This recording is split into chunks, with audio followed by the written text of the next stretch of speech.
Hello. From Tommy and Trevor's initial encounter under a cloud of showering frogs to when she defended their relationship in front of his entire church, the 911 Lone Star couple has never had a dull moment, and they're ready to go on their most exciting trip yet. Tommy got down on one knee and asked Trevor to make her a preacher's wife in Monday's episode, which was part 2 of the final season's 3-part debut. "Trevor Parks, what would you say if I asked you to be my husband?" she said. He replied, "I'd say yes, but there's just one small thing."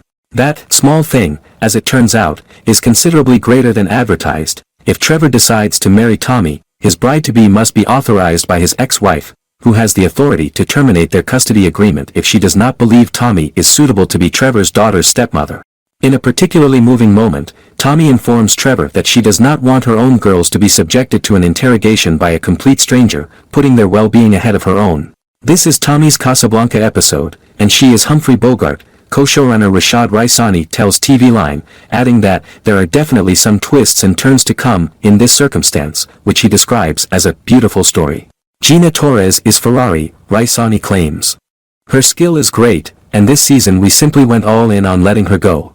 She really takes the ball in episodes 3 and 4, and then we have an even greater storyline for her, which begins in episode 6.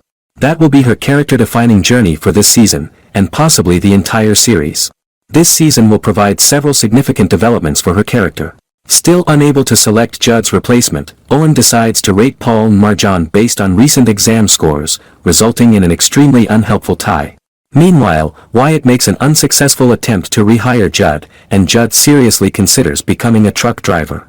In this week's episode of Where in the World is Grace Ryder, Judd contacts his wife to consider the pros and cons of his new work opportunity, but he can't reach her. The 126 responds to a massive train derailment, and while they save several people, they should probably start worrying more about themselves. The episode ends with an overturned tanker releasing hazardous chemicals into the air, which will become known as a poison cloud of death. Thank you for watching.